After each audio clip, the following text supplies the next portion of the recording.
ညီကိုတို့အရွေးမှားရင်တောင်ပိုင်ဆိုင်ခွင့်လေးတော့မြတ်သေးပင်မဲ့အရွေးမိရင်နော်သူများတကာတွေပဲပဲနဲ့ကိုင်းနေကမှာနောင်တရမယ်နော်ဒီကနေ့ဗီဒီယိုလေးကတော့ energy တန်းကနေမန်နာတန်းပြောင်းပြီးတော့ခိုးချမ်းနေတဲ့စီမာကြီးရဲ့အီနူယာရှာ color skin အစ်ကို showcase လေးလုပ်ပေးတော့မှာပဲဖြစ်ပါတယ် intro animation နဲ့ပြီးပြီဆိုတော့ recall လေးကနေစကြည့်လိုက်ရအောင်ပါ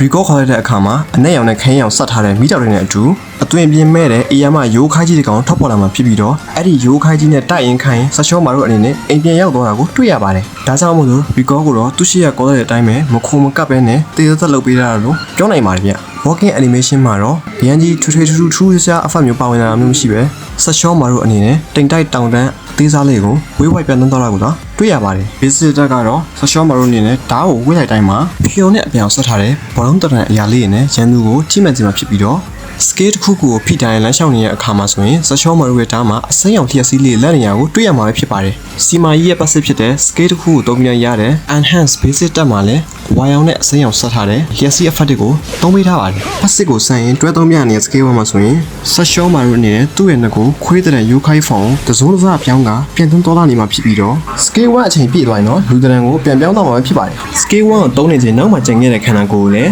အပြာဖြော့ရောင်ဝိညာဉ်တရံကိုမှနှစ်ပြအောင်မီတာတွေနဲ့ချန်ထားတဲ့ပုံစံမျိုးလုပ်ပေးထားပါသေးတယ်။ scale 2ကိုသုံးလိုက်ရင်တော့ဆက်ရှောမာတို့အနေနဲ့သူ့ရဲ့နှကိုခွေးတဲ့ရိုးခိုင်းဖောင်ကိုခဏတာပြောင်းလိုက်ပြီးတော့ပူချလိုက်မှာဖြစ်ပြီးအဲ့ဒီပူချလိုက်တဲ့အချိန်ဆက်ရှောမာတို့ရဲ့ပတ်လည်မှာအပြာရောင်နယ်ပယ်တစ်ခုထွက်ပေါ်လာမှာဖြစ်ပါတယ်။ပိုအမြင့်ရှင်းသွားအောင်အနှီးကွက်လေးနဲ့နောက်ဆုံးတစ်ခေါက်ကြည့်လိုက်ကြရအောင်ပါ။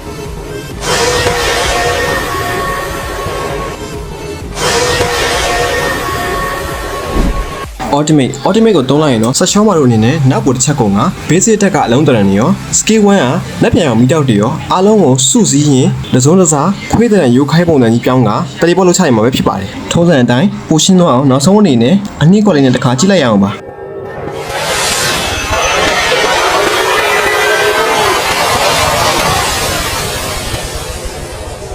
အချုပ်အနေနဲ့ပြောရရင်ဒီ skin လေးဟာ event token 1000လောက်နဲ့ယူရတဲ့ Fushiguro Megumi skin လောက်တော့လမ်းပြန်မနေပေမဲ့ pressure ဈေးနဲ့ပဲလာမှာဆိုတော့မဆုံးလာဘူးလို့ပြောလို့ရပါတယ်။နောက်တစ်ချက်ကတော့အနက်ရောင်ပဲသွားတဲ့ theme နဲ့ skin တွေကြီးပဲရှိရတဲ့စီမာရဲ့အတွက်တော့ဒီလိုမျိုးအဖြူရောင် character design နဲ့တောက်တောက်ပြောင်ပြောင် skill အယောင်တွေနဲ့ဗတယ်မှာထင်းနေစေမဲ့ skin မျိုးပဲဖြစ်ပါတယ်။မဖြစ်မနေယူထားခြင်းတဲ့ skin တစ်ခုလို့ပြောလို့ရတော့တဲ့အဆင့်အထိတော့မဟုတ်ပေမဲ့လည်းအယောင်အသစ်ဆန်းနဲ့ကင်ပြီးစိတ်အပြောင်းလဲဖြစ်ခြင်းတဲ့စီမာကြီးပလီယာများနဲ့အီနိုယာရှာဖန်များအတွက်ကတော့ဝယ်တဲ့ skin တစ်ခုပါလို့အကြံပြုရင်းနဲ့ဒီတော့လည်းပဲညီကုန်းချုပ်လိုက်ပါတယ်ကျွန်တော်တော့ရေခဲတော့မှာနောက်ဗီဒီယိုမှာလည်းပြန်လည်ဆုံတွေ့ကြပါသေးတယ်ဗျ